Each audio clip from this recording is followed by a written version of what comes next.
Welcome to day 4 of your Stronger to the Core challenge. We are going to work on the side of the core now.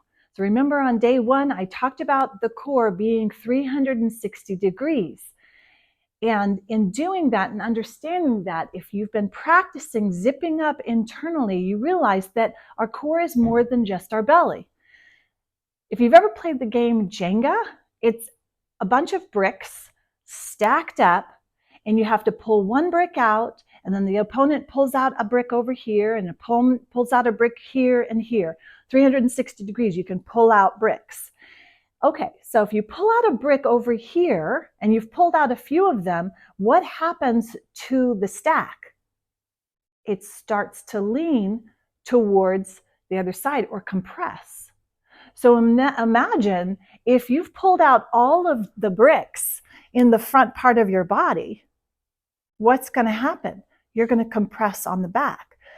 And what's happened with folks who don't activate their core is we might have bricks missing here, here, here, in the back, in the butt, right? So as a result, the body's always trying to compensate.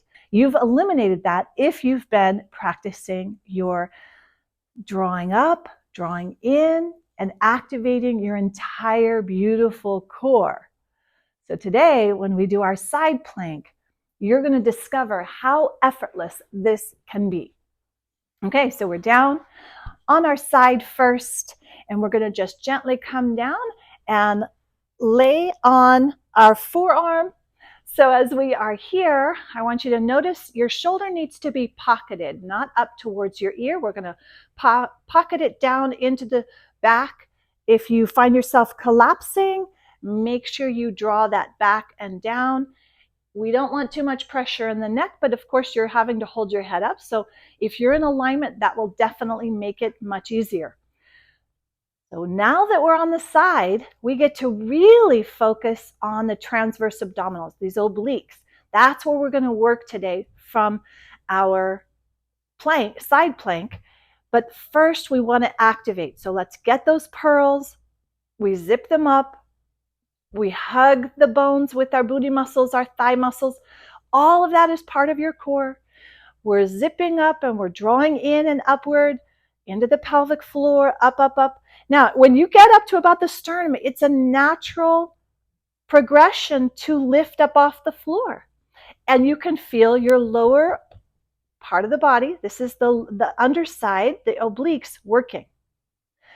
Upper shoulder you want relaxed, neck, ideally everything relaxed except your active core, because that's what should be drawing this up. And there shouldn't be a lot of pressure in this shoulder. If there is, what's not fully on down here in that core? Once you get that, you will feel that oblique working without anything else being compromised. That's your side plank. Now, if you want to progress this, you can take it to your feet. If you've got your core on, this should not be that difficult, and you can hold this for a good 5 seconds. If you want to progress, you can extend the arm. You can do the thread the needle like we do in Pilates. You can even do this up on your hand if you'd like. Just make sure that shoulder is pocketed. We want good alignment. And before you go up, always be active. So we're not even on that arm. It's just holding gently as like a kickstand, but it's not what is lifting us. The arm isn't pushing us. It's the core that's lifting you, okay? And that's the work. So that's one side. You don't have to do more than 15 seconds is max. I would recommend doing that. And then just take a break and reset if you want to do more repetitions of it. So we'll do the other side. Shoulder is pocketed. Find your pearls. Decide if you're going to go knees or on your feet. Either's fine. You're going to be working and engaging that lower or undercarriage when you are ready. So if everything's active and your core is turned on, go ahead and feel the next natural progression of you lifting up off the floor. Not because you're pushing in your arm, but because you are actively and intentionally raising up and having your obliques turn on. This should feel good and strong, not like you're compromising your arm or any of the joints and then you can take your progressions. Make sure you're breathing. Any of those progressions, just always come back to focusing on that core being nice and strong. If you want to just do your progression of being up, just make sure your shoulders pocketed. Do not go up until you are active in your core and you really feel like it's just the natural next progression. If you have to force this up or kind of use momentum, then that is not the natural next progression.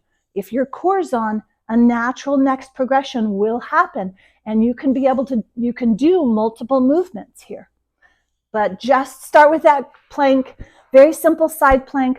Come down on your forearm, don't make it complicated, so that you can really train your body in different angles. Notice we've done from the back, we've done it standing, we've done it from quadruped position, we've done it now sides. And now you're probably feeling, okay, I can do this in any position. And even sitting here, I can activate my core, and it will change everything for you. I hope that helps. Let me know how it's going. Tomorrow for day 5, we are going to practice all of the exercises we've learned, starting with our drawing up and in maneuver and our alignment, because that's your foundation for optimal physical well-being. All right, I'll see you tomorrow.